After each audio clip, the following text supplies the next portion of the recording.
There are toxic people out there. It's not everybody. I don't mean to make you paranoid. Maybe there's like 5% of the world that's truly toxic. Every single human being, I can guarantee you, has had to deal with these toxic people in a way that's painful. And you don't see them, they're very tricky. These are people who've learned to disguise themselves. You're going to get sucked into all these dramas and traumas with these people. It can make your life miserable.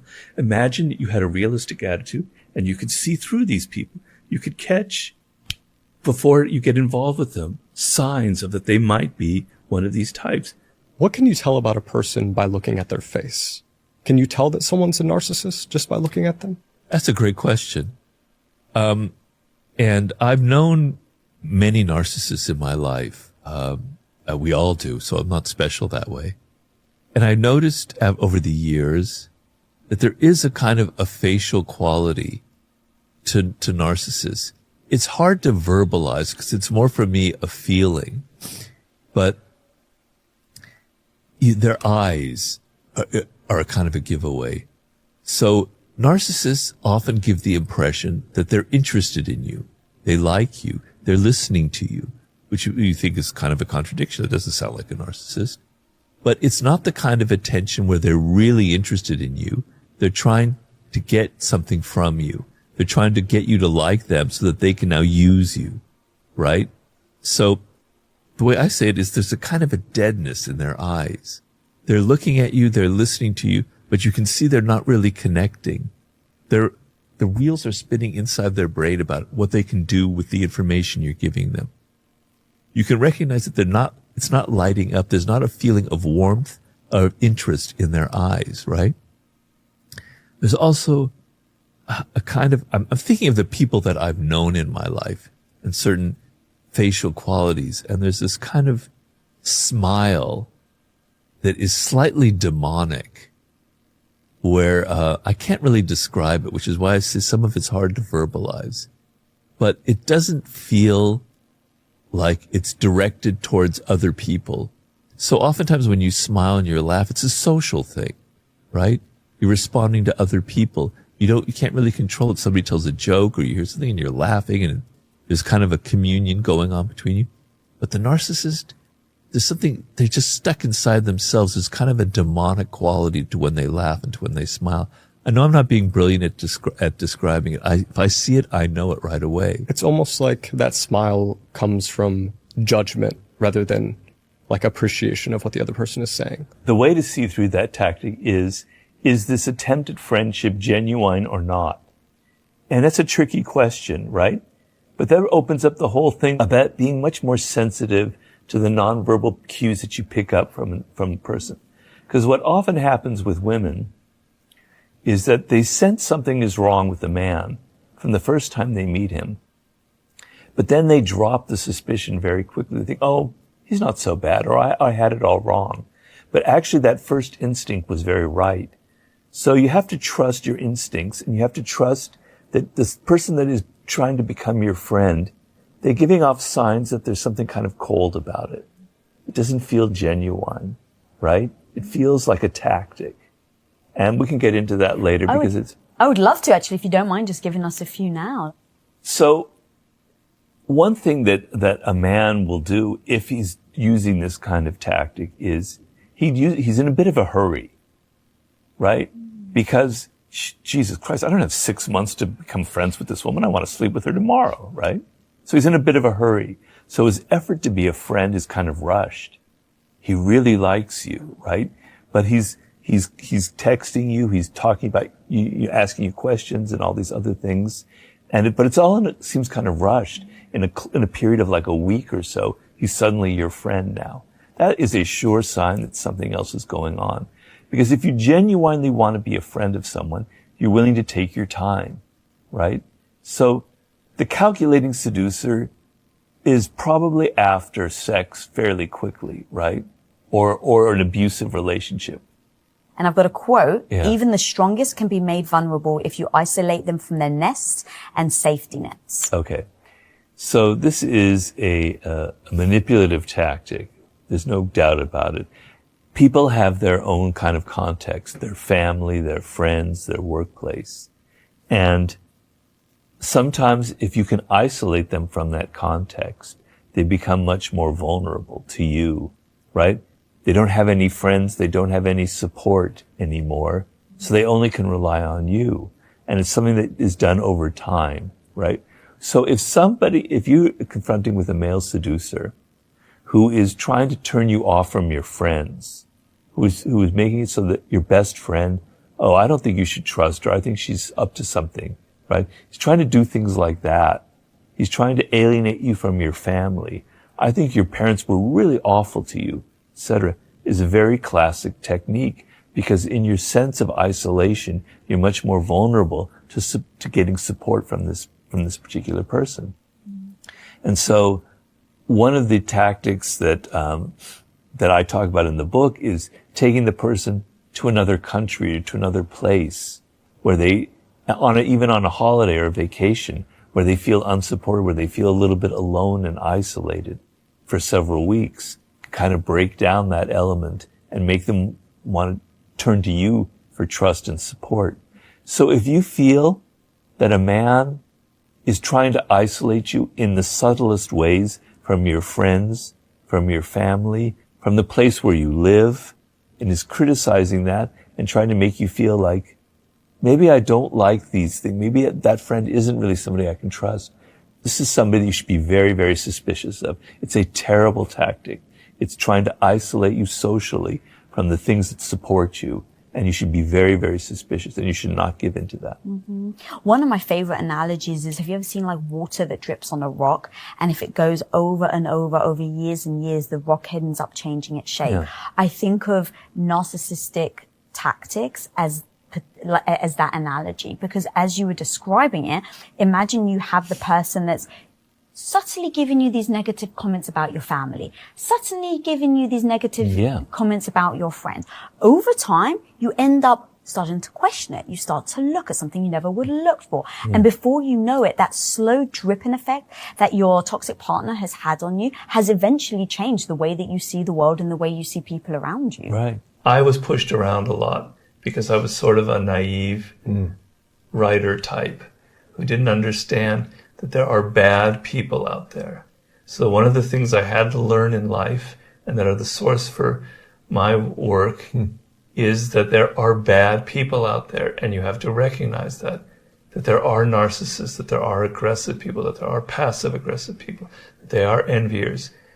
And you have to be aware of that, and you have to be strong enough to deal with them. And by not being able to deal with those kind of people, your life can be completely ruined. One awful toxic person, one bad relationship can ruin you for life. You internalize the negative energy. So the ability to stand up for yourself and to be aware and to understand that not everyone has the best intentions, that you're going to be more strategic and not always kind of just accepting what people give you, was a major source of wisdom for me. And all of my books come from a bit of anger, and I think the reader can feel the anger in them. When you first meet somebody, it's a very strange thing. Because when you meet people for the second or the third time, it's not the same, right? But when you see them the first time, there's a weird energy going on because they're a stranger. And strangers, there's something strange, there's a wariness about them. There's a curiosity. It's a different energy than anything else. And you're feeling something from that person that's different from after you've seen them 2 or 3 times, because after 2 or 3 times, you're not paying attention. You've assumed, oh, this is what they're like. I know who they are. That first time, you don't know that.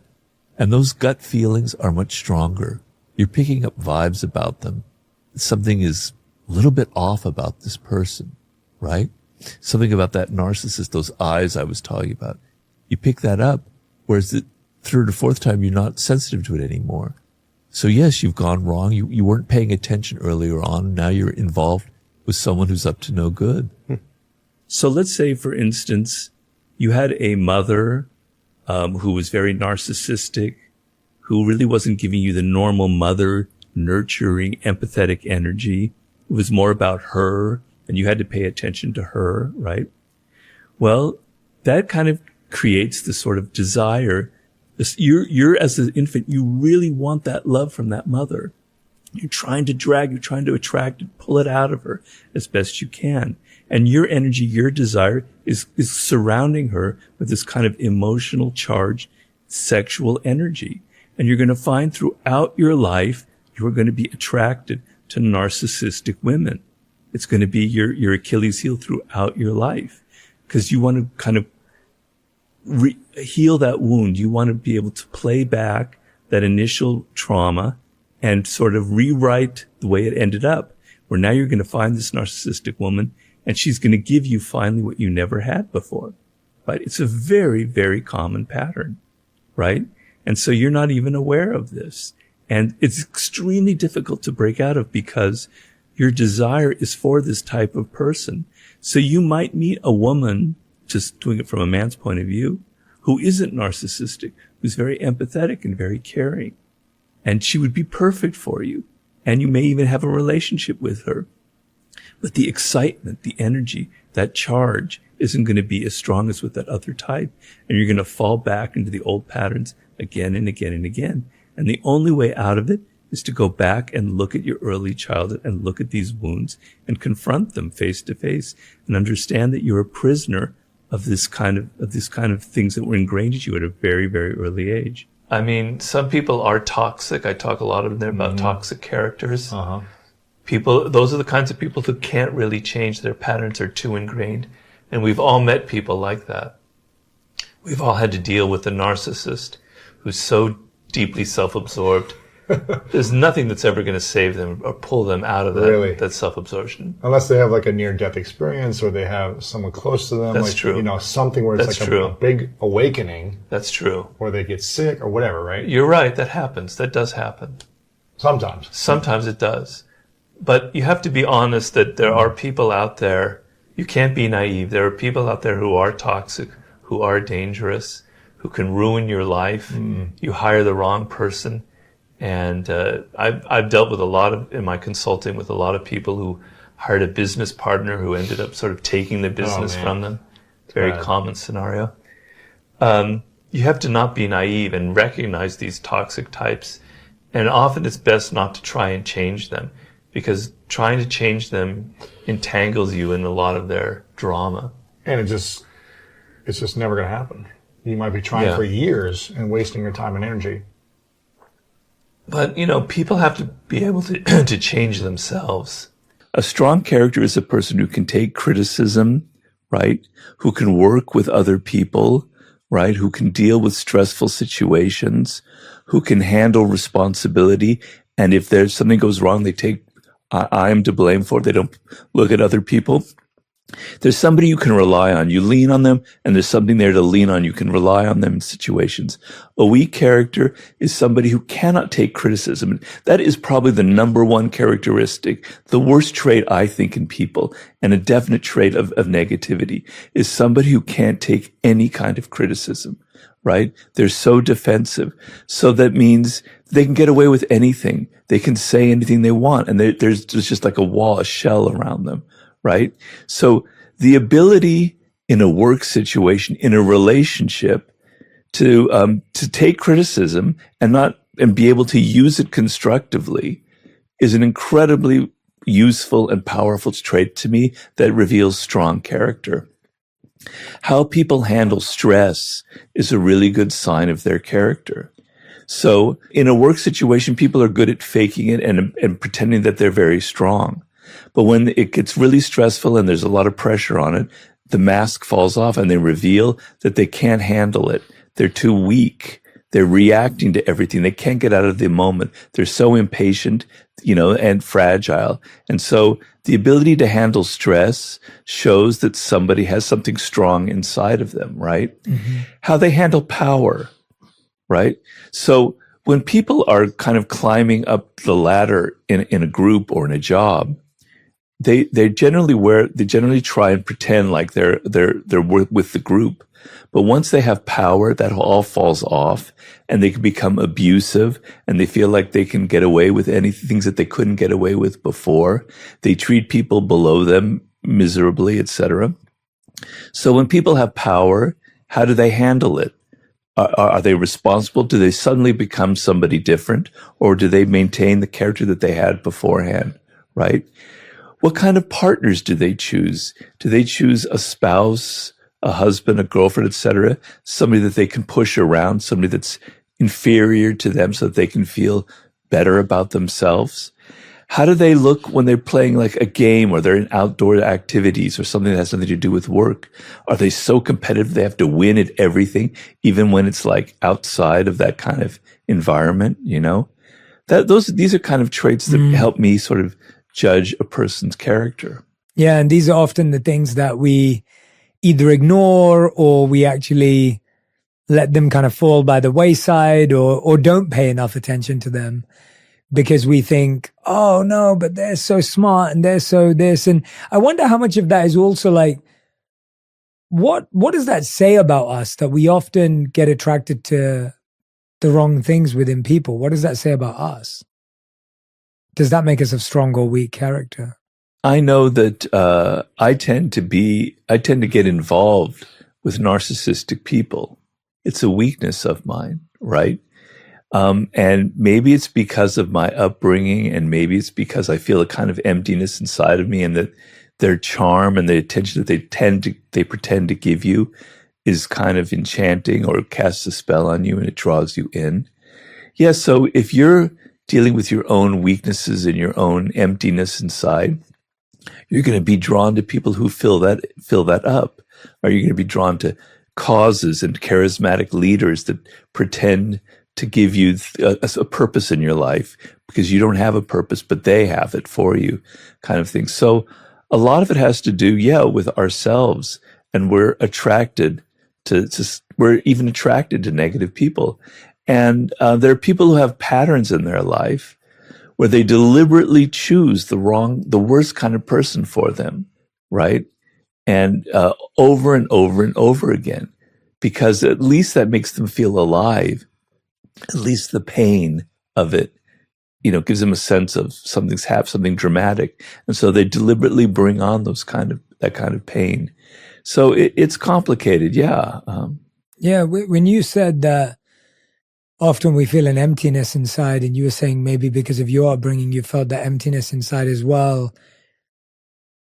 Have you tried to fill that emptiness, or is there another solution? Well, to me, it's why I wrote the book Mastery. The way I fill my emptiness and how I've done it since I was a kid is through my work and through my ideas and my thinking and how I'm constantly looking for new thoughts and new ways of looking at the world. So I find that if I didn't have my work as kind of, some people think of work as something that you just have to do, right? It's just a way to get money.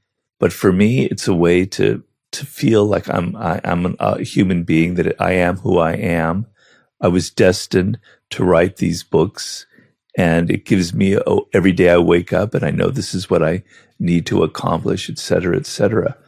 And so that's why I read so many books. That's why I'm so intrigued by ideas. That's why I'm writing a book right now about a subject that very much captivates me, because it does feel that inner kind of emptiness. But on the other hand, as someone who meditates and practices a form of Zen meditation, there is a purpose to emptiness, right?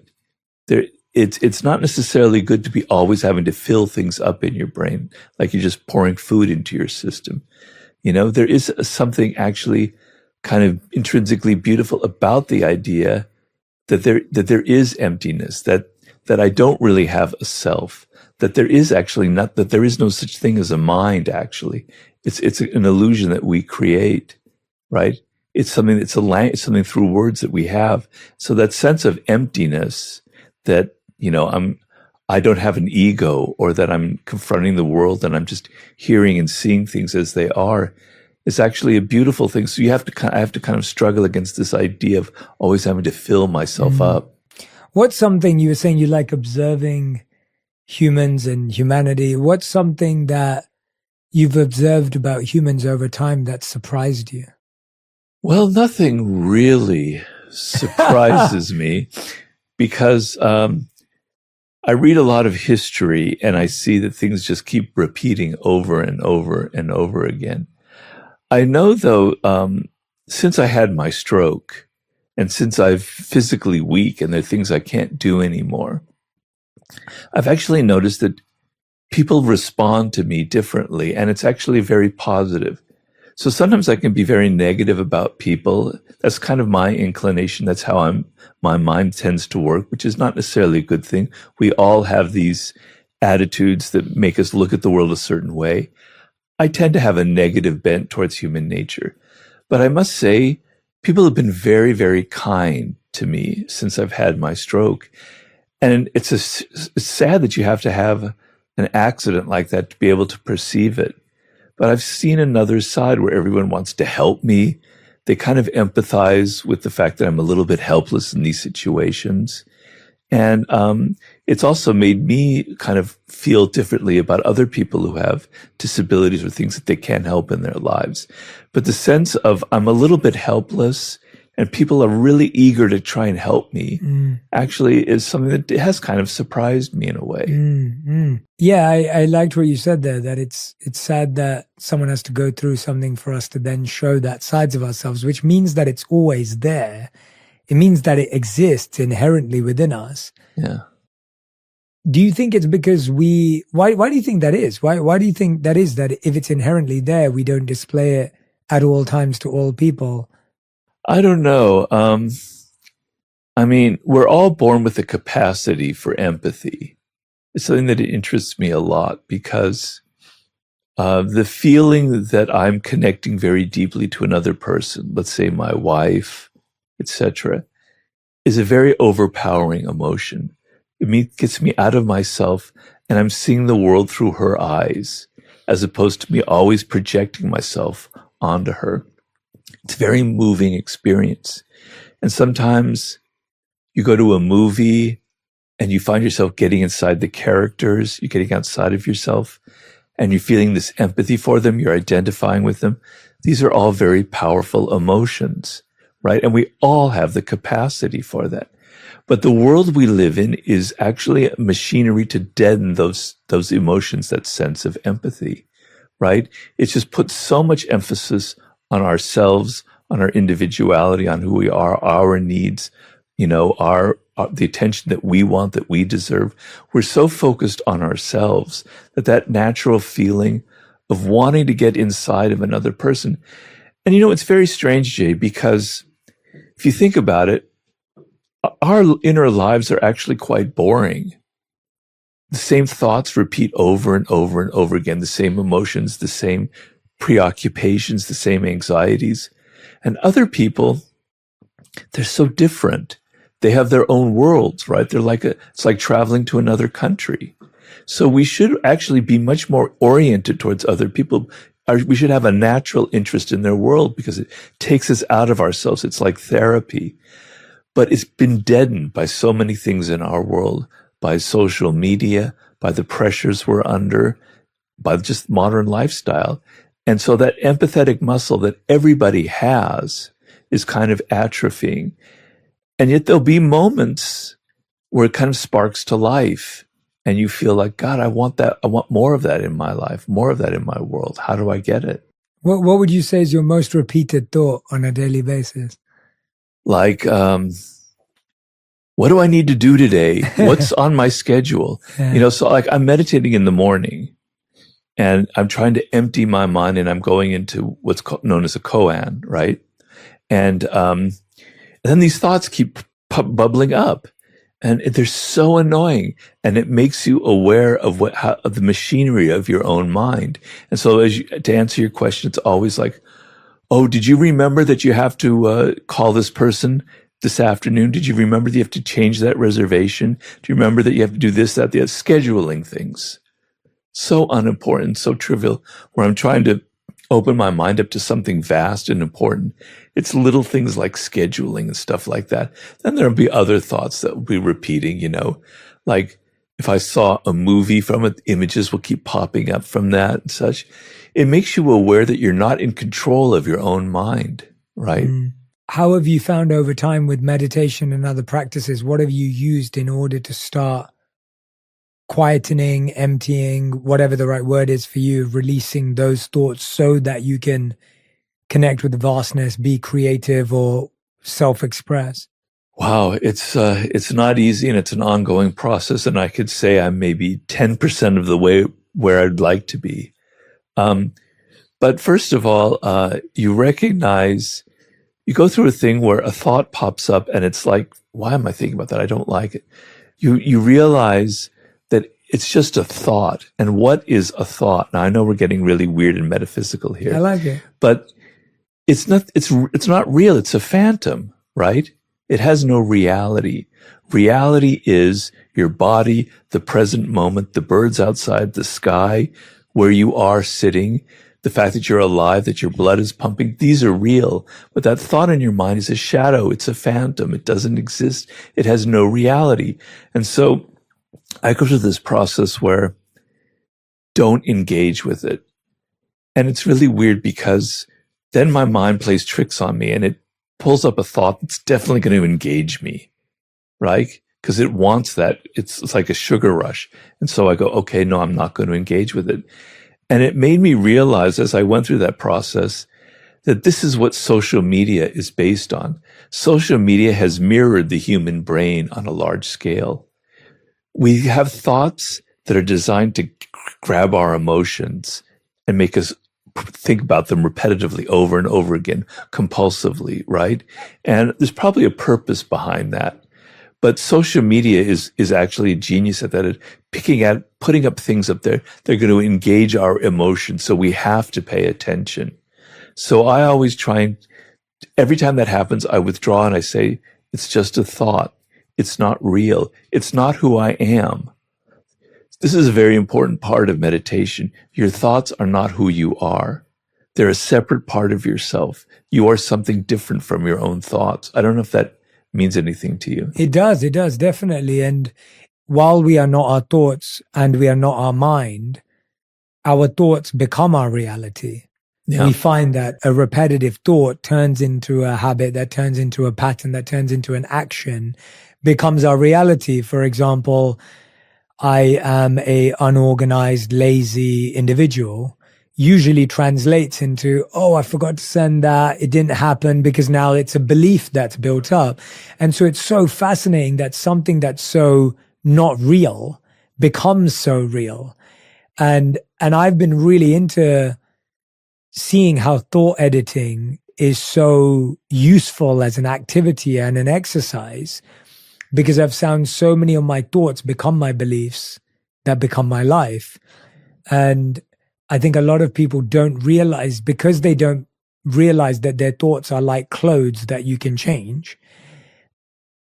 We do believe that our thoughts are real and our reality, right? And whatever we're hearing in our head is exactly what is. Right. And we don't realize that, oh, it's like looking in your wardrobe and saying, I don't like the color green anymore. I'm going to change it for blue. Right. It's as simple as that. Well, there was something I read recently in one of the Buddhist books that I like to read that said our minds are basically topsy-turvy. They're upside down.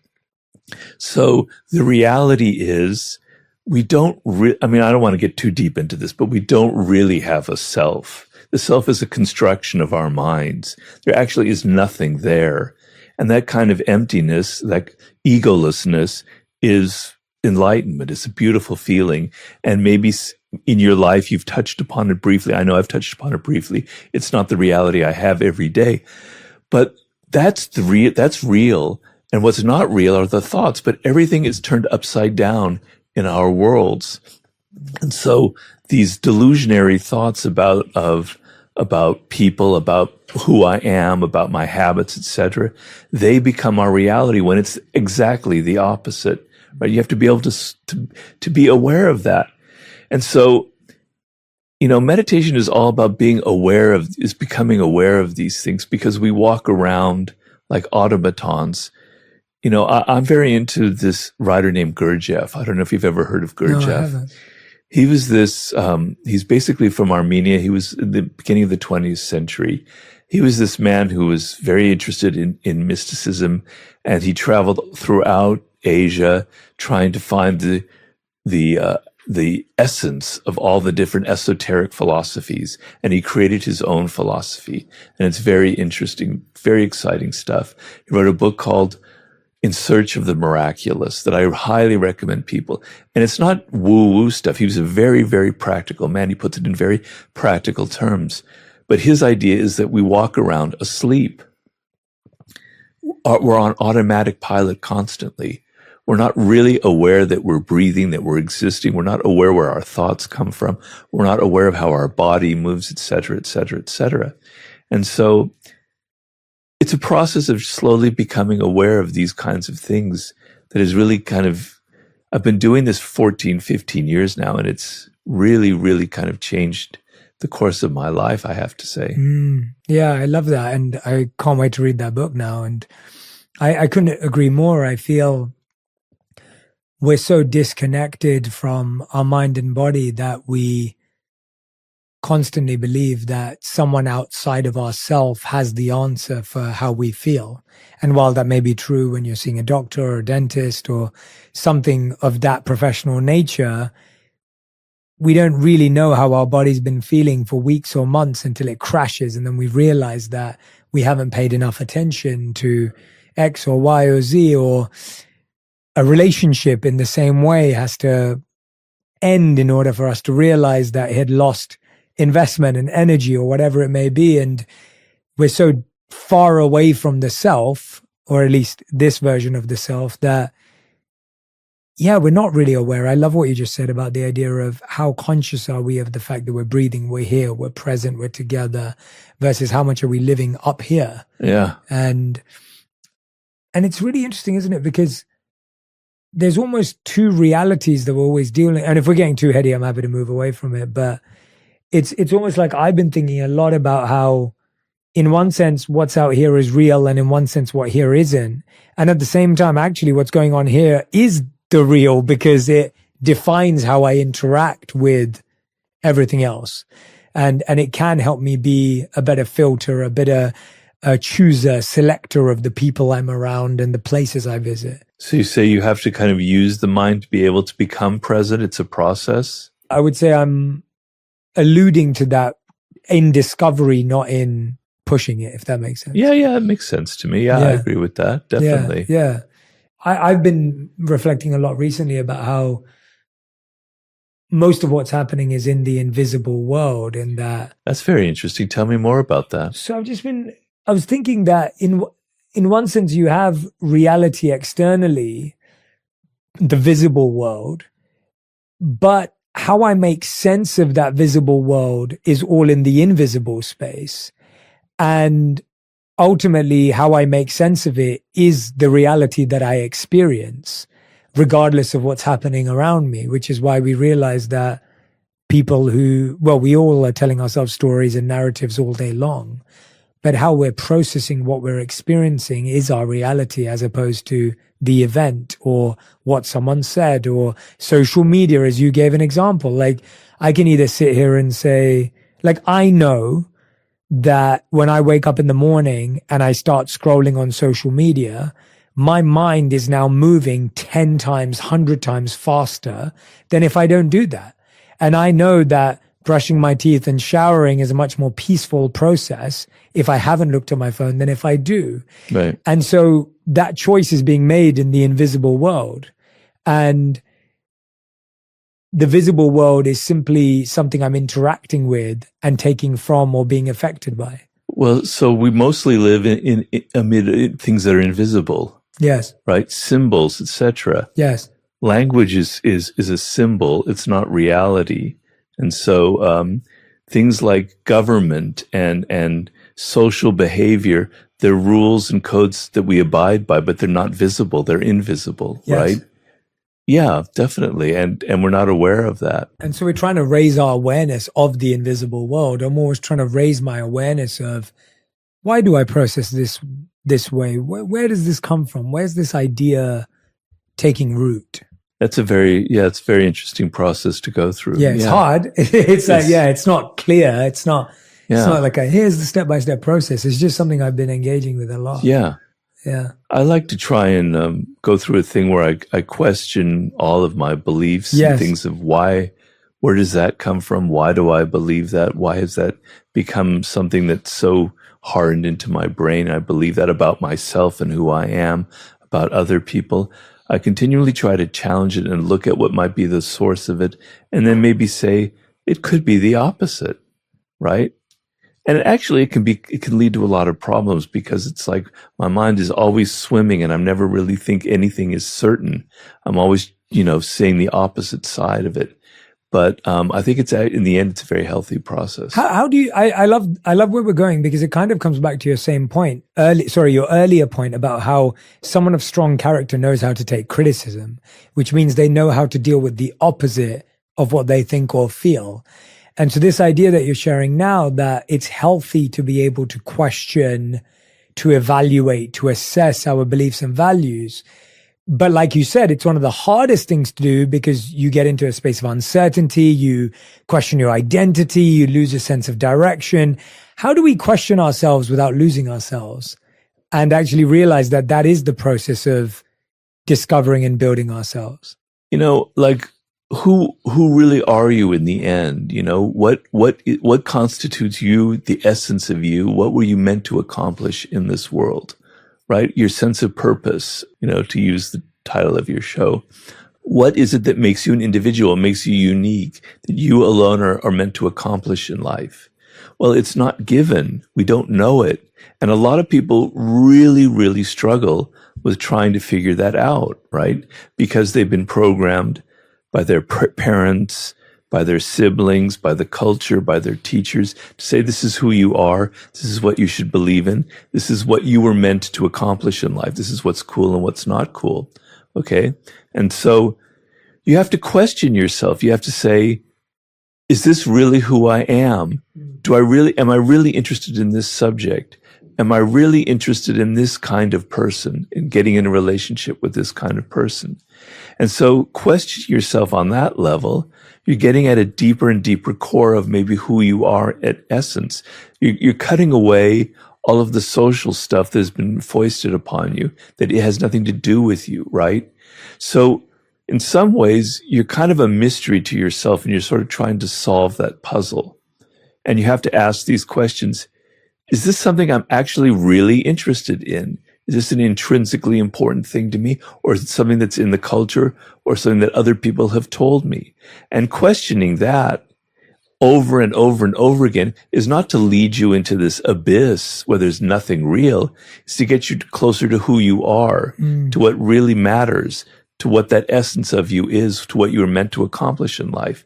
And once you reach that inner kind of gold, then you have a degree of certainty. Mm-hmm. So I knew from a very young age that I wanted to be a writer, right?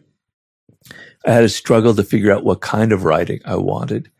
But knowing that that's who I am, probably about at the age of 8, it allowed me to go, I'm not interested in that. I don't want to do that. This isn't important. Why am I following this career path? Why am I wasting my time here? And then, so knowing that kind of core, you don't have to keep questioning yourself. So I'm never going to question myself. Why are you a writer? Why are you writing books? You should have been a pop star. You should have been a rock singer. You should have written poetry. You should have been a lawyer. No, I'll never go there, because I have that firm ground beneath me. And that's what your questioning is supposed to lead to. Get to the essence of who you are. And once you're there, you have a degree of certainty in your life. Yeah, it does. It does. And I feel like a big challenge, something that I've been thinking a lot about lately, is a big challenge of where that comes from is because we care so much about what people think, and we're scared of being an unsuccessful version of ourselves, because we'd rather be a successful version of what someone else wants us to be. Yeah. And so we're scared of being an unsuccessful writer if we could be a successful accountant. We're scared of being an unsuccessful artist because we'd rather be a successful tech person, whatever else it may be, fill in your blank. And because what we think people think of us has such a strong hold on us that we can't pivot to our passions. We can't maneuver to our purpose. We can't accept that maybe I'm not what this person wants me to be. And I've been spending a lot of time in this to try and figure out, let's dive into it from different perspectives. But I guess, how much, Robert, do you care what people think of you, and how have you made sense of that over your time as someone who obviously writes that a lot of people enjoy your reading? People may disagree with you, they may agree with you, people, as you said, debate, discuss, but how have you made sense of that, and what's been your process of dealing with how you think people think about you?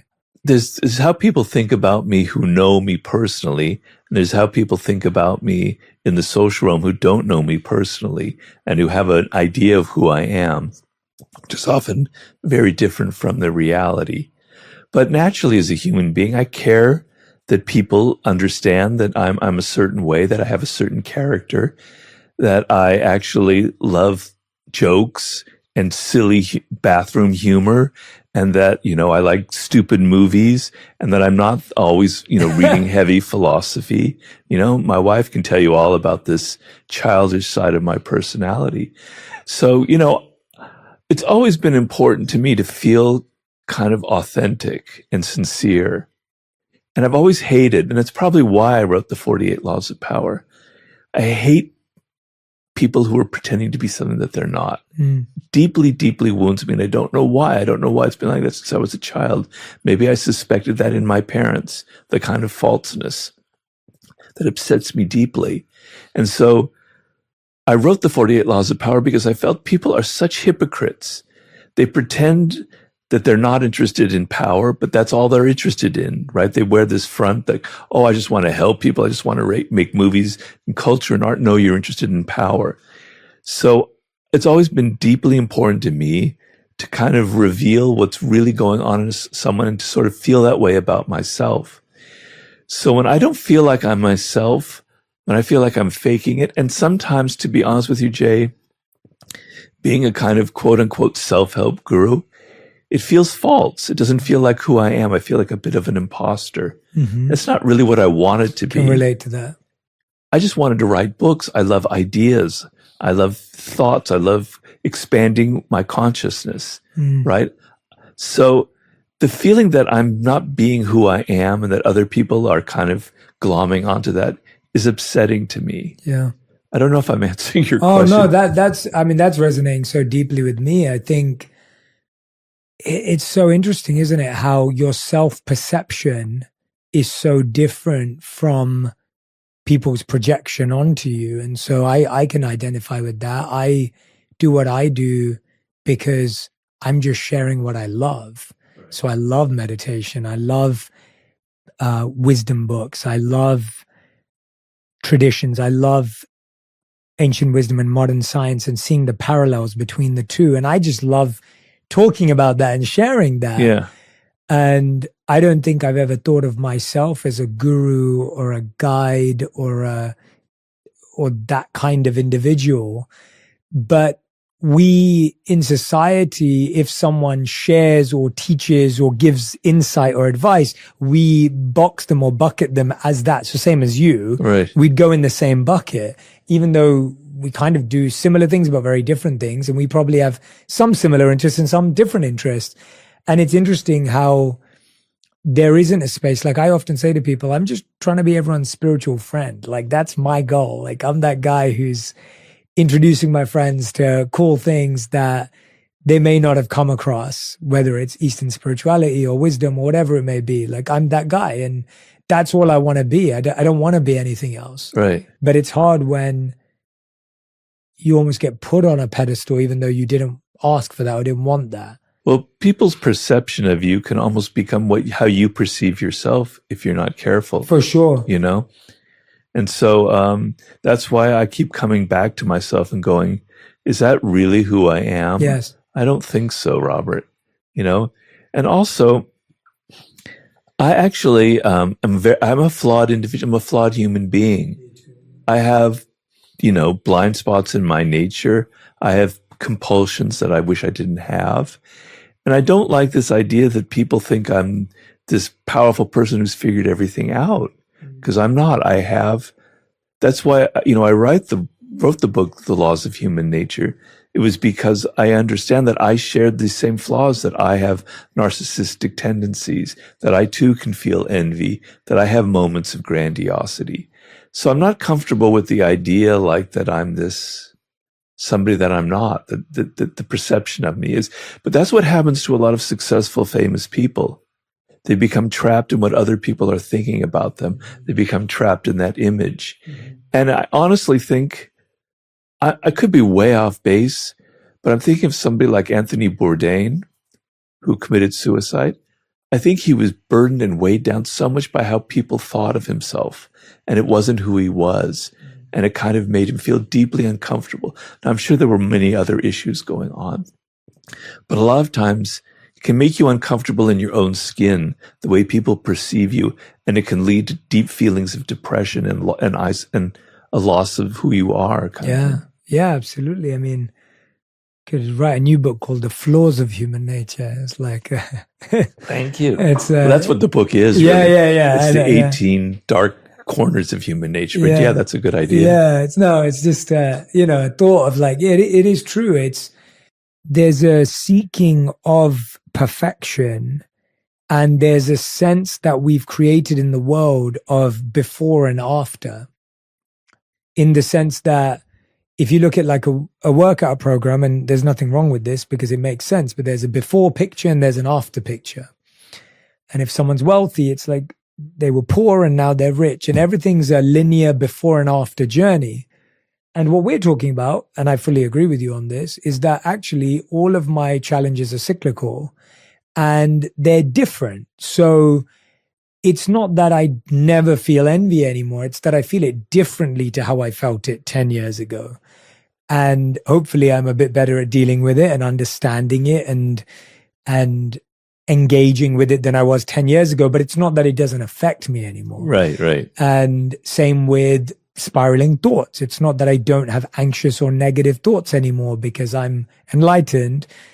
I still have those thoughts. I just deal with them better than I did 10 years ago. And I probably have more tools to help me engage with them. That's true. That's very, and I think that cyclical nature is a wonderful thing to accept as an individual and as someone who's learning, because you then don't fool yourself to think, oh, there will be one day where I will no longer have a negative or anxious thought like Jay and Robert. Like, they probably never have it. It's like, well, yeah, you probably have less, but it's not that I never have them. Exactly. Right? Yeah. Yeah. And so that kind of idea of this before and after, I think, is what confuses so many people, because it feels like, oh, there is a point at which I never have to go back to being this version of myself. Well, that life isn't like that.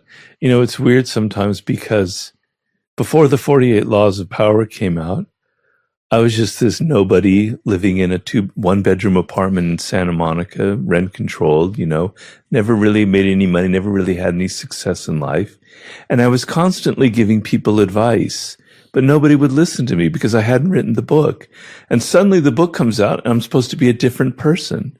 It's very strange, but I'm actually the same person that I was when I was living in that miserable 1-bedroom apartment, and giving out my advice that nobody listened to. Now people listen to it, but the only difference is because suddenly I have this credential, which is very strange. Yeah, I can relate to that in so many ways. I used to be mentoring, coaching people in my community. I would do these little events in London 10, 11 years ago now, where like 5 people would show up and it was, I was just doing it. I would speak at universities for free for years. Like it's been such a big part of my life to just do this. I've always wanted to be someone who's learning and sharing. That's what I enjoy. I enjoy learning and I enjoy sharing. And I enjoy synthesizing and making things simple and practical for other people. That's what I get my joy from. And I was always inspired by 2 quotes. One is Ivan Pavlov, where he said, if you want a new idea, read an old book. And so that's always been something that my work has been inspired by. It's always based on ideas that seem timeless, but they're and old. Very beautiful, yeah. Yeah. And then there's another thought from Einstein, which is another part of what inspires my work, which is if you can't explain something simply, you don't understand it well enough. And so these were the two kind of tenets that what I enjoyed doing in the world.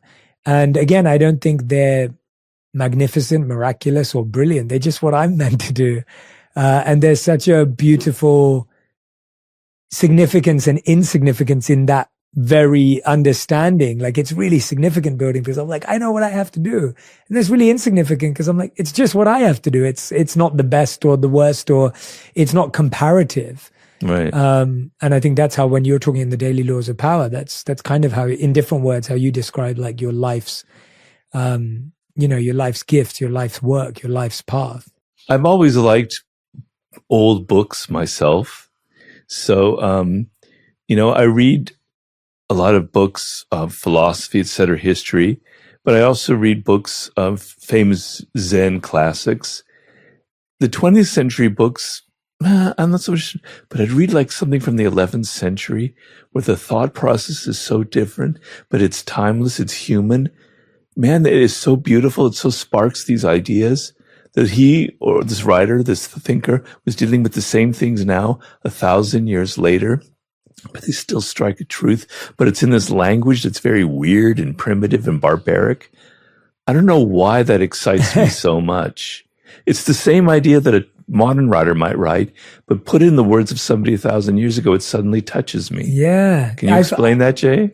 I mean, I don't know if I can, apart from the fact that you've reincarnated and you had some connection to it, but can I explain it? I can't explain it, but I can reflect on it. I mean, I find that there's a part of it that writer or creator may never have known if anyone would ever read it. Yeah. And so that privacy and that secrecy and that intimacy with their work, not knowing that it would ever be viewed, seen, read, broadcasted, that has some power to it. Yeah. There's a humility to that. Whereas now people write, we're expecting all these people to be reading it. We do it for the attention. Yeah. It was much different back then. Yeah, that's very interesting. I never thought of that. Yeah, I've definitely found that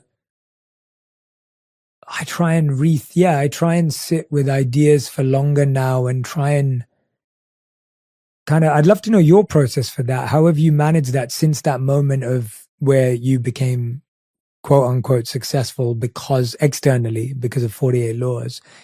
How did that change your creative process? How did you hold on to the roots of this kind of thinking? So after the 48 Laws of Power came out and it was successful, I was at a turning point in my life.